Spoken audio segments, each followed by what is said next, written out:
प्रिय भाई एवं बहन, आप लोगों के बीच आज हम ये बतलाने जा रहे हैं कि संयम क्या है। आप लोग संयम के बारे में जानकारी प्राप्त करें कि संयम क्या है।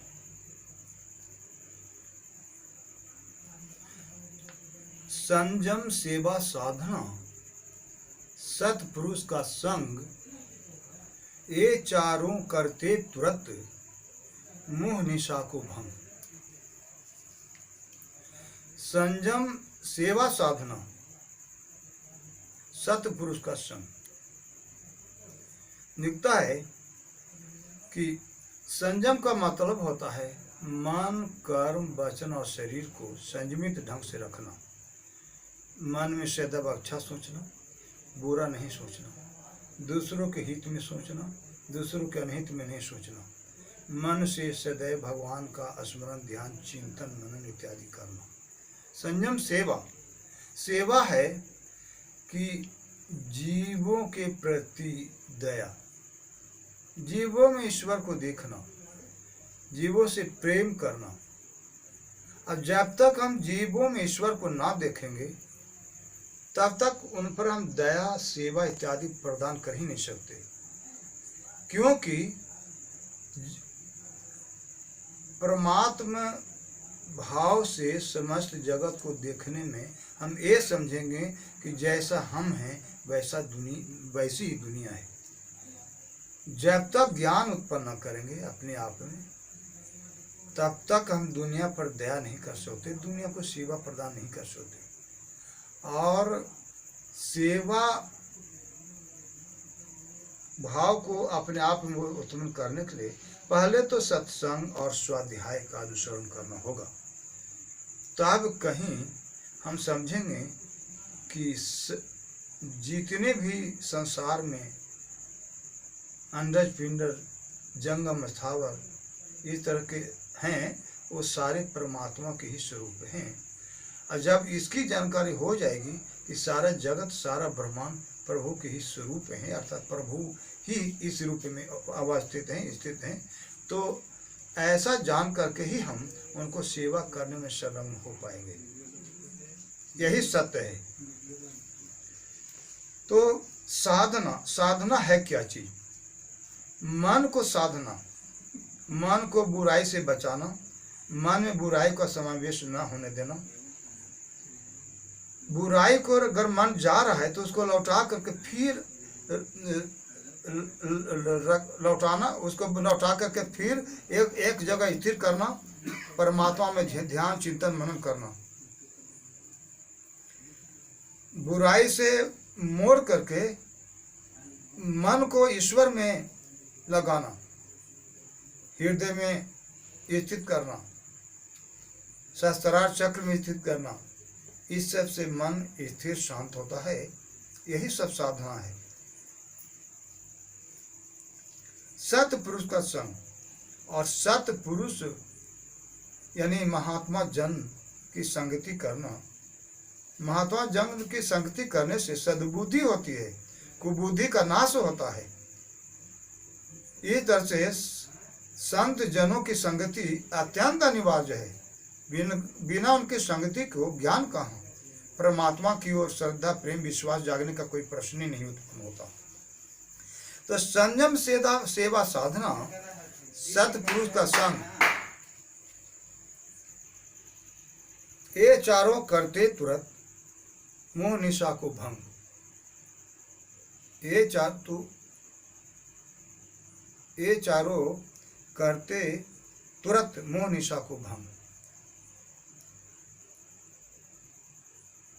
संयम सेवा साधना, सतपुरुष का संग, ये सांसारिक मोह से मुक्त कर देते हैं। जो मोह के द्वारा, सांसारिक आसक्ति के द्वारा हमें जो निशा अर्थात अंधकार उत्पन्न हो गया है, उस अंधकार का नाश हो जाता है।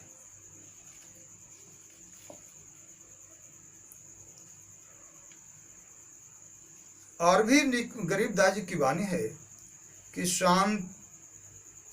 शांति सरोवर मंजन कीजिए, यानी शांति को धारण कीजिए। शांति सरोवर मंजन करिए अर्थात शांति को धारण करिए, जिससे मन पवित्र होगा, संसारिक आसक्ति से बचेगा और पवित्र मन हो जाएगा तो फिर भगवान को भजन करने का मौका मिलेगा। जत की धोती तन पर लीजिए। जत मन संयम नियम। यम नियम अष्टांग योग में आया है। यम नियम क्या है ना, उसके बारे में है कि जत की धोती तन पर लीजिए। जत मन संयम नियम का परिपालन करने से मन और बुद्धि पवित्र हो जाता है, शरीर भी पवित्र हो जाता है, तो फिर परमात्मा की ओर बढ़ने में सहारा मिल जाता है, परमात्मा की ओर जाने में बाधा नहीं रह जाती। ज्ञान अंगोछा मैल न राखे। ज्ञान क्या चीज है इसको बारे में जानना है तो भी सत्य संगति से ही प्राप्त होता है। ज्ञान अंगोछा मैल न राखे। ज्ञान परमात्मा के बारे में होता है। ज्ञान वह चीज है जो परमात्मा की ओर संकेत करे, परमात्मा को जना दे, परमात्मा को प्राप्ति करवा दे। यहाँ पर इस ज्ञान की जरूरत है जिसके द्वारा परमात्मा की प्राप्ति होती है। तो जब हम परमात्मा को जान जाते हैं तो जितने मन में कुमैल हैं, गंदगियां हैं, दुर्भावनाएं हैं, वो सारे नष्ट हो जाते हैं। धर्म जनो सतमुख भाके। और धर्म को हम स्वीकार करें, अधर्म पर न चलें। हमारे मानव धर्म क्या कहता है उसके अनुसार चलना है कि मानव धर्म क्या कहता है। सदैव सतमुख भाके, यानी सदैव सच बोलना चाहिए, झूठ ना बोलना चाहिए। यही धर्म है, झूठ ना बोलना, सत्य को धारण करना, झूठ बोल करके दूसरों को कष्ट नहीं पहुंचाना, ईमानदारी पूर्वक जीवन जीना। मानवीय धर्म क्या है जो सदग्रंथों से और सत्संगों से प्राप्त होता है, उस मानवीय धर्म को जानकारी लेना और उस धर्म के तहत जीवन बसर करना, आचरण बरतना। दया भाव तिलक मस्तक दीजिए। प्रेम भक्ति का आचमन लीजिए। दया भाव तिलक मस्तक दीजिए। दया की भावना से सारा जगत के प्राणियों को देखना चाहिए। जैसे हम हैं वैसे ही सारा संसार है। तो जब हम अपने ऊपर दया चाहते हैं कि कोई हम पर दया करे, कष्ट को दूर करे, कष्ट से निवारण करे, मुक्ति प्रदान करे, उसी तरह सारे जगत के लिए दया की जरूरत है। सारे जगत के दुख दूर करने की जरूरत है। सारे जगत के कष्ट को हर लेने की जरूरत है। ये सत्य है।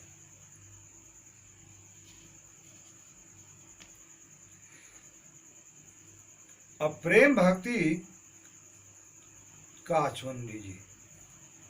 प्रेम, और जब हम ये जान जाएंगे सारा जगत परमात्मा का रूप है तो हम सबसे प्रेम करेंगे, नफरत नहीं, द्वेष नहीं, ईर्ष्या नहीं, सबसे प्रेम करेंगे, सबको सहयोग करेंगे, सब पर दया करेंगे, किसी को कष्ट नहीं पहुंचाएंगे और परमात्मा का ही रूप में मान करके सबको सेवा सुरक्षा करेंगे। जैसा कि हम परमात्मा की पूजा, आराधना, साधना, नमस्कार करते हैं, उसी तरह सारे जगत को करना चाहिए। वाणी का संयम। वाणी का संयम यानी वचन से कटु वाणी नहीं बोलना चाहिए, सत्य बोलना चाहिए, धीरे बोलना चाहिए, मधुर बोलना चाहिए। मन का संयम, मन में बुराई का समावेश नहीं होना चाहिए। सदैव मन से दूसरों को हित की बात सोचना चाहिए, मगर बुराई की बात कदापि नहीं सोचना चाहिए। शरीर का संयम, शरीर से किसी को कष्ट नहीं पहुंचाना चाहिए, शरीर से चोरी जारी नहीं करना चाहिए, शरीर से किसी को प्रताड़ित नहीं करना चाहिए, सताना नहीं चाहिए, शरीर से गंदा काम को नहीं करना चाहिए, सदैव अच्छा कर्म करना चाहिए, दूसरों की भलाई करना चाहिए, दूसरों को सहायता करनी चाहिए। ये सारी का है। काम, क्रोध, लोभ, मोह, अहंकार का संयम इत्यादि। काम, क्रोध, लोभ, मोह, अहंकार, ये सब का परित्याग करना चाहिए क्योंकि इसके द्वारा जीव नरक को जाता है, अधोगति को प्राप्त होता है। ऐसे भी विभीषण जी रामायण में बोले हैं रावण जी से। रावण से विभीषण जी ने कहा, काम क्रोध मद लोभ सब नाथ नरक के पंथ, सब परिहरि रघुवीर ही भजहूँ भजहि जहि ग्रंथ। ये सब नरक के द्वार हैं, ये सब हम लोग को उबार नहीं होने देंगे, मुक्ति नहीं होने देंगे, 84 में ले जाने वाले साधन हैं। जो मनुष्य समस्त प्राणियों के प्रति इस तरह से संयम बरतता है वह मोक्ष को प्राप्त करता है। जो राग द्वेष मान अपमान से ऊपर उठ चुका है वही पुरुष मोक्ष को प्राप्त होता है। जो राग द्वेष मान अपमान से ऊपर उठ चुका है वही परमात्मा को प्राप्ति करता है, 84 से बच जाता है, नरक जाने से बच जाता है। मानवीय धर्म यही सब है कि हम लोग संयम नियम के द्वारा परमात्मा को पाने की चेष्टा करें, संसार से अनासक्त होने की चेष्टा करें, ताकि हम लोग संसार से मुक्त हो जाएं और परमात्मा को पा जाएं। और इस तरह से हम लोग आवागमन से रहित होकर के 84 से बच जाए, किसी तरह से संकट इत्यादि नहीं हो। संयम यही है, इन्हीं सब संयमों से परमात्मा की प्राप्ति होती है, अन्यथा नहीं होती है। इसकी जानकारी हेतु आप लोग हमारे चैनल एमएस सत्यम SR वर्ल्ड को सब्सक्राइब करें और ज्ञान प्राप्त करें।